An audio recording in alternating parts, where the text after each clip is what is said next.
Estamos de regreso con ustedes en su programa Libertópolis al mediodía, y ahora con Reni Bake aquí en los estudios, así que iniciamos el patio de atrás. ¿Qué tal, Reni? ¿Cómo estás? Buenas tardes. Muy buenas tardes, Jorge. Saludos a todos nuestros oyentes y también saludos especiales a todos los que nos siguen en nuestras redes sociales y, por supuesto, vía cable. El día de hoy ya había anunciado Jorge en nuestras redes sociales, @ReniMariane y JJLiber, así como @Libertópolis, específicamente en la red social X, los temas del día de hoy. Vamos a hacer un análisis, Jorge, de la captura del Mayo Zambada, que ya se está volviendo una telenovela, que si hubo una intriga, que si hubo traición, que si hubo asesinato, que si hubo secuestro, y por supuesto los temores que hay de algunos en México que el Mayo Zambada, como se dice muy coloquialmente, abra la boca, se vuelva un sapito o un gran zapote en este caso, para buscar una negociación en Estados Unidos y conseguir su libertad. La gran pregunta es ¿a quién puede entregar? Así que vamos a dar una actualización de la telenovela del Mayo Zambada. Dudo que pueda conseguir su libertad. Tal vez que no lo manden a una cárcel en Alaska, tal vez, ¿no? Es que eso es lo que vamos a hablar, que por qué se está cocinando según algunos rumores. Y por supuesto vamos a hablar de la telenovela y las posibles implicaciones que puede darse en Guatemala. ¿Cuáles pueden ser las segundas consecuencias de ese arresto? Porque las primeras consecuencias es que en México es un hervidero de chismes, es un dime por aquí, un dime por allá, los rumores por aquí, los rumores por allá, pero la pregunta es, ¿será que va a tener efectos en Guatemala y en América Latina la captura del Mayo Zambada y de una u otra forma el final del cartel de Sinaloa, como se conocía, que en su momento ha sido el cartel más grande y poderoso del mundo? Y el segundo tema, por supuesto, es la actualización de cómo van la campaña política en Estados Unidos, los dimes y diretes entre J.D. Vance y Tim Walz, ambos candidatos vicepresidenciales, uno del Partido Republicano y otro del Partido Demócrata, y por supuesto, ¿qué nos dicen las encuestas? Y por supuesto, Jorge, ¿qué más quieres agregar si nos da tiempo? Pues pienso que esos dos temas serían importantes y tal vez mencionar ahí a lo lejos lo de que ahora nos quieren salir con que ya viene la viruela del mono. Mi único comentario es: tengo suficiente con todos los piquetes de mosquito que estoy teniendo en estos días. No sé si, Jorge, si habrán fumigado o no, pero la crisis de mosquitos que hay en ciertos lugares ya no muerden, ya no pican, muerden, quitan pedazos, ya es suficiente para mí, y ahora con la viruela del mono. Pero bueno, si quieres comencemos por la actualización de la campaña política en Estados Unidos y quedamos con el tema más largo para el final. Sí, y bueno, pues la situación ha estado bastante cambiante ahorita. Recordemos que pues ahorita era borrón y cuenta nueva, empezaba una nueva campaña hace un par de semanas, y en las encuestas que han estado saliendo, por lo menos acaba de salir una del New York Times esta semana, y en la cual, según esa encuesta, Kamala Harris va adelante en 3 de los principales estados bisagra, los swing states, en esta elección. Esto todavía es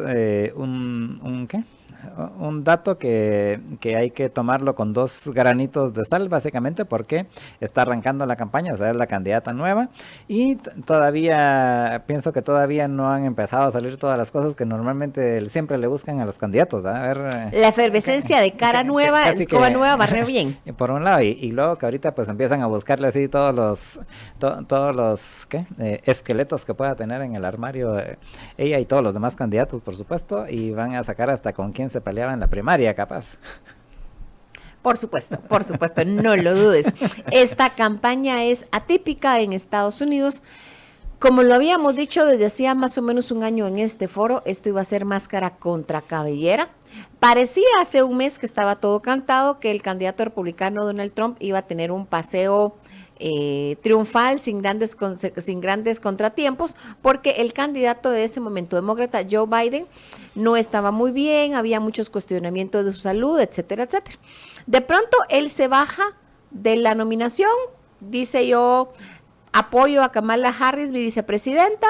Yo hubiera esperado que hubiera más pelea a lo interno de los demócratas, pero pum, fue como la coronaron, la candidata demócrata sin gran sin grandes aspavientos. Ahorita el 19 y el 20 es la convención demócrata en Chicago, donde van a ser nominados oficialmente, y Kamala Harris elige a lo que se diría yo le he puesto el tema de, es un peleador callejero de campañas políticas, porque el tipo tiene cintura, Tim Walz, que básicamente ha venido a revitalizar de una u otra forma la pelea en los estados del centro de Estados Unidos para de una u otra forma despertar o evitar que los que se hubieran podido identificar muy fácilmente con el candidato vicepresidencial de Trump, J.D. Vance, que viene cabal de la misma área, básicamente ahora están peleando por el mismo votante de una u otra forma. Así que en este momento la campaña está arrancando. ¿Qué podemos esperar? Después del 20 de agosto ya estarán nominados. Vamos a ver agosto, a septiembre, a octubre. Vamos a ver 2 meses y medio de pelea de máscara contra cabellera, donde todo se vale, todo va a salir, todo puede suceder o nada puede suceder, hasta el 5 de noviembre en que son las elecciones en Estados Unidos.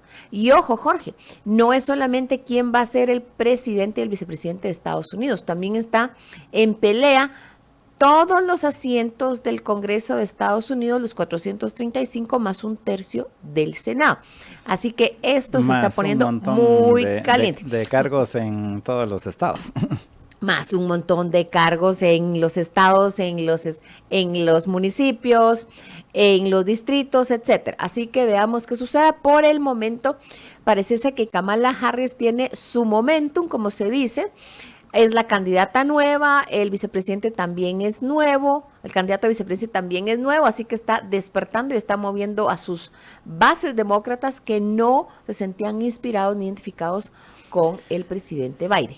Yo pienso que realmente vamos a ver cómo va a estar la campaña después de que se dé el primer debate entre Trump y Harris, o entre Donald Trump y Kamala Harris, el 10 de septiembre. Indistintamente de cuándo sea, si es el 4 de septiembre, el 10 de septiembre o cuando sea, y si es que hay, pero presumamos que va a ser el del 10 de septiembre, pues yo pienso que a partir de ahí realmente vamos a ver cómo le va a cada uno, a ambos en el debate, y cuál va a ser la reacción de la gente. Recordemos que fue en el debate entre Donald Trump y Joe Biden donde al final quedaron que la gente, incluso hasta los partidarios de Biden, dijeron a lo mejor sí empezamos a ver otras opciones, ¿no?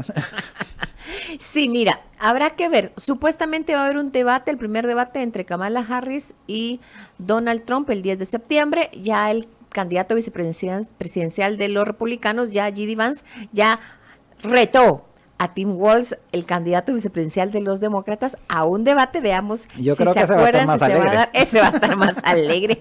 Lo que sí es que les prometemos que vamos a estar haciendo, si es necesario, vamos a estar haciendo especiales de análisis en nuestras redes sociales, @Libertópolis. Todavía estamos negociando con Jorge cómo lo vamos a hacer, pero también vamos a estarle dando un seguimiento especial a estos debates en las redes sociales cuando sea necesario.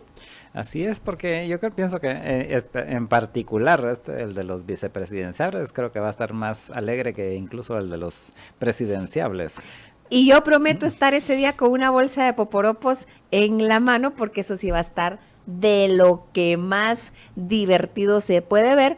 J.D. Vance tuvo una gran pelea con Walz, o realmente le dijo, mira, tú no fuiste a Irak, tú estabas en una unidad que estaba en Europa, pediste tu baja y después esa unidad se fue a Irak. Algo así como, vos no fuiste a servir, tú no empuñaste un arma para defender a Estados Unidos, que en Estados Unidos eso entre los veteranos es muy importante, hay que entender la forma de pensar estadounidense. Walz dijo, miren, yo llevaba 23 años en la Guardia Nacional, yo no sabía que mi unidad iba a ser desplegada en Irak, así que me retiré y le agradezco a todos los que han servido por este país, como diciendo, hasta J.D. Vance le agradezco su servicio, como intentando quitarse un poco como se diría, el trapito chuco de vos cuando tocó ir a Irak, te zafaste vuelto, como se dice muy chapiramente, y al año Walz comenzó carrera política. Entonces un poco parte de la pelea que tienen, porque al final los dos son veteranos de distintas áreas en Estados Unidos. Uno fue a poner bota en tierra en Irak, el otro no.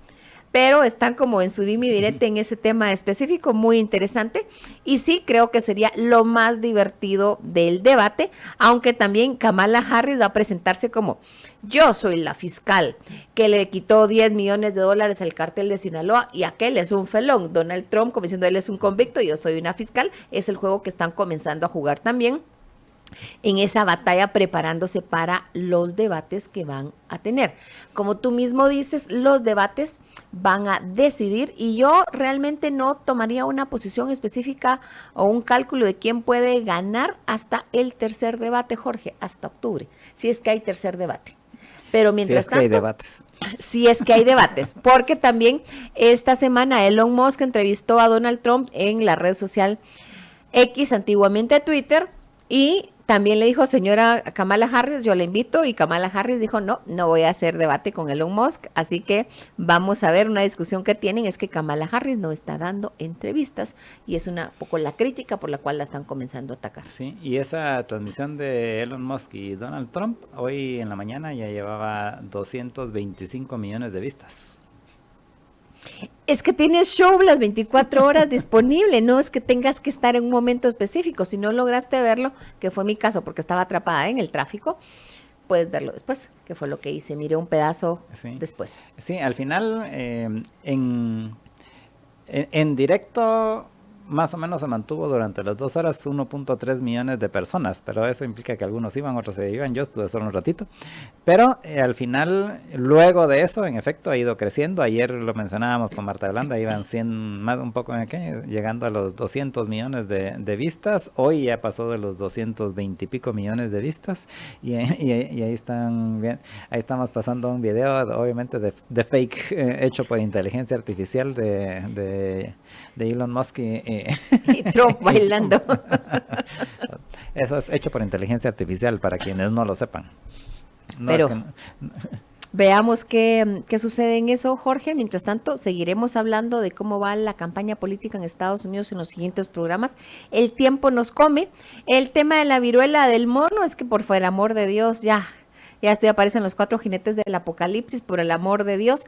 La Organización Mundial de la Salud ha declarado hace un par de horas de que están en alerta ante la viruela del mono, porque pareciera que hay una cepa bastante mortífera en África que se ha salido del área usual en la que se mantienen. Así que ya me imagino que puede venir. Se acabaron los fondos del COVID.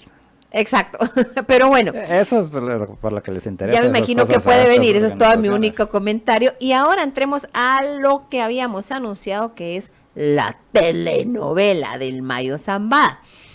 El Mayo Zambada, para ponernos en contexto, fue cofundador del cartel de Sinaloa junto con el Chapo Guzmán. El Mayo Zambada era una leyenda, tiene 76 años y nunca, a pesar de llevar más de 50 años de vida criminal, nunca había puesto un pie en la cárcel.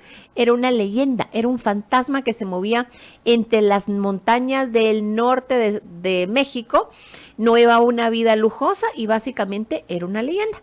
De pronto el 25 de julio salen varias noticias sueltas y yo solo las miro y digo, primero que habían arrestado al Mayo Zambada junto con Joaquín Guzmán López, uno de los hijos del Chapo, en Estados Unidos, que había aterrizado en avión con ellos dos, y uno dice, ¿qué pasó aquí?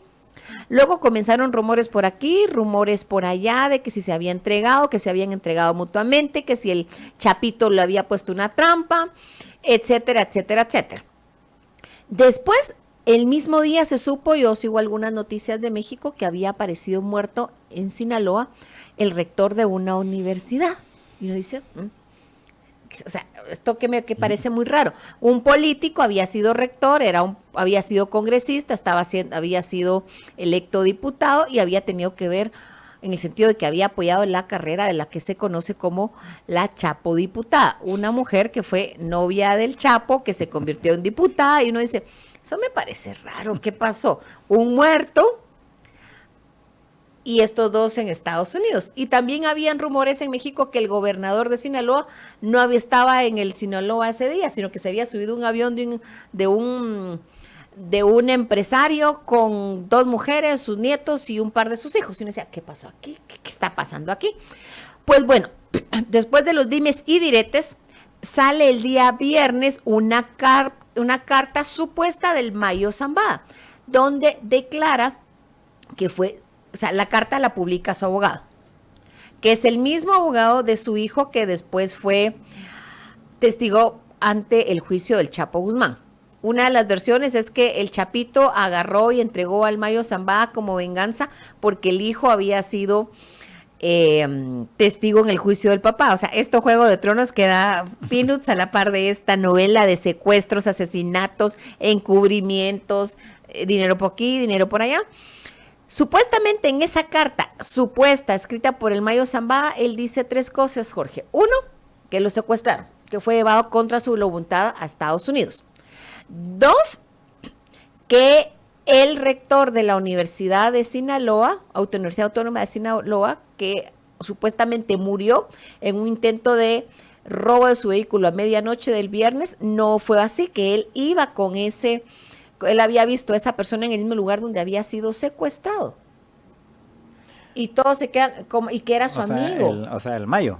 El Mayo Zambado dice, no, miren, este señor Cuen, que era rector, había sido rector de la universidad, que era mi amigo, él no murió en ese asalto que dicen las noticias oficiales, no, él estaba en el mismo lugar, y lo que dice supuestamente esa carta es que al Mayo lo convence el Chapito que se reúnan para mediar en la pelea entre el gobernador, creo que era el gobernador de Sinaloa, y este señor Cuen, que era diputado, había sido diputado creo que de Morena, el partido oficial de México, y que había sido rector de la universidad, y que la pelea era quién debía de controlar esa universidad. Entonces le dice, mira, hay que sentarlos y ponerlos de acuerdo para que dejen de estarse peleando, porque si era una pelea muy conocida en Sinaloa, ese desacuerdo. Y que entonces el Mayo Zambada llega y ahí es donde lo secuestran.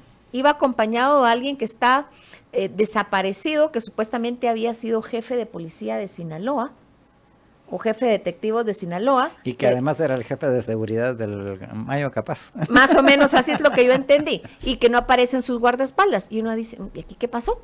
Entonces, en el análisis de varios, después de esta carta, algunos dicen, mire, esa carta no la escribió el Mayo, seguramente la escribieron sus abogados porque él no tiene ni la educación ni el lenguaje para esa redacción. 2, el mayor temor que hay ahorita en México es que el Mayo es el corruptor de los corruptores. ¿Cómo así? Bueno, él ha estado en el negocio del narco y con el cártel de Sinaloa los últimos, o sea, él fundó el cártel de Sinaloa a mediados de los 80s. O sea, el tipo tiene 40 años de estar corrompiendo políticos, no solamente en México. O sea, por eso es que le dicen el corruptor de los corruptores, algo así como él es el Chapo, o sea, él es el jefe máximo de los corruptores, que él corrompía a todos los narcopolíticos y a todos los políticos en México, y que el gran temor que hay en México es que él pueda hablar y contar a qué políticos les dio dinero en México y en otros países. A ver, contame cuántos años llevas en el negocio, Mayito. Desde 1985, desde que fundamos el cartel de Sinaloa, te habla 85, 95, 2005, 2015. Estás hablando de 39 años. Casi 40 años. O sea, básicamente ha tratado con todos los políticos al revés y al derecho de México en los últimos 40 años. ¿Qué sabrá ese hombre? Y algunos analistas dicen, él está diciendo que lo secuestraron porque puede ser parte de una negociación. Si él demuestra que él no llegó voluntariamente y que fue un secuestro de una u otra forma, su juicio pudiera ser inválido y lo tienen que deportar a México, de acuerdo a algunos analistas. Desde antes de Salinas de Gortari ya estaba. Yo lo único que te estoy diciendo es que el tema de fondo de esta captura es ¿a quién puede él entregar? Porque lo que él está diciendo es, yo me iba a sentar para mediar entre un par de políticos y uno de los cuales tenía conexiones con el mundo académico mexicano. Yo le escribo a algunas de mis amistades y eso ¿por qué crees que a veces no me siento en la misma mesa que otra gente que nos quieren sentar en una mesa de discusión? Pues. 2, ¿será que solo trató con narcopolíticos mexicanos o habrá tratado con narcopolíticos de toda América Latina? Hay que recordar que el cartel de Sinaloa es la multinacional del crimen más grande del mundo. O sea, ha crecido enormemente y tiene sus aristas o sus tentáculos no solamente en temas de narcotráfico, también en trata de personas, En extorsiones, en el caso de México, se calcula que ya todo lo que maneja el crimen organizado y temas de lavado de dinero es ya como la cuarta economía sectorial, o sea, ya controlan tanto que ya están metidos sus tentáculos por distintos lados. Y luego con el caso del cartel de Sinaloa, ya el cartel de Sinaloa ya no existe, pareciera que esto comenzó, Jorge, desde diciembre del año pasado. Yo no había visto en la noticia, reconozco que en mediados de diciembre ni volteé a ver noticias, pero la madre del Chapo Guzmán murió a mediados de diciembre del año pasado. Y ahí, de una u otra forma, ella controlaba a los nietos, se podían estar matando entre ellos, pero ella controlaba a los nietos de que intentaran llevar la fiesta en paz. Y este señor Zambada la respetaba mucho porque la había conocido de toda la vida. En el momento en que muere la matriarca digamos, de los Chapos, la mamá del Chapo Guzmán, comienzan de una u otra forma a fluir toda la batalla por quién controla el cartel y las distintas facciones. Son 4 facciones, Jorge, que están en este momento a punto de entrar en una guerra en México. Y hay que recordar que tenemos aquí en la frontera Guatemala-México ya presión del narco que está haciendo que mexicanos se muden o se vengan de refugiados a Guatemala. Así que, ¿cuál puede ser el efecto sobre Guatemala? Si México se deteriora toda la parte del crimen organizado, y como decía mi amigo, mira, cayó la cabeza y ahorita la gran pregunta es cómo levantar al gobierno de México, si realmente va a ir a cortar las cabezas de los subalternos para evitar que vuelvan a unirse o van a dejar que las cosas continúen. De una u otra forma, eso va a tener un efecto de segunda consecuencia, es que puede pasar en nuestra frontera. Y con esto el tiempo nos come, su servidora Reni Bake se despide. Y el próximo miércoles vamos a estar de nuevo en su segmento El Patio de Atrás, el único especializado en lo que pasa en Estados Unidos, geopolítica y seguridad nacional desde la visión de cómo lo manejan los estadounidenses. Muy buenas tardes y buen provecho. Gracias, Reni, y gracias a todos ustedes por su audiencia. Los invitamos a que continúen en sintonía de los programas de Libertópolis en Libertópolis TV, en nuestras redes, en la 102.1 FM Plus aquí en la capital. Y mañana pues tendremos programas especiales y el viernes estaremos nuevamente con ustedes a partir de las 12 del mediodía. Y mientras tanto pues pasen una muy feliz tarde.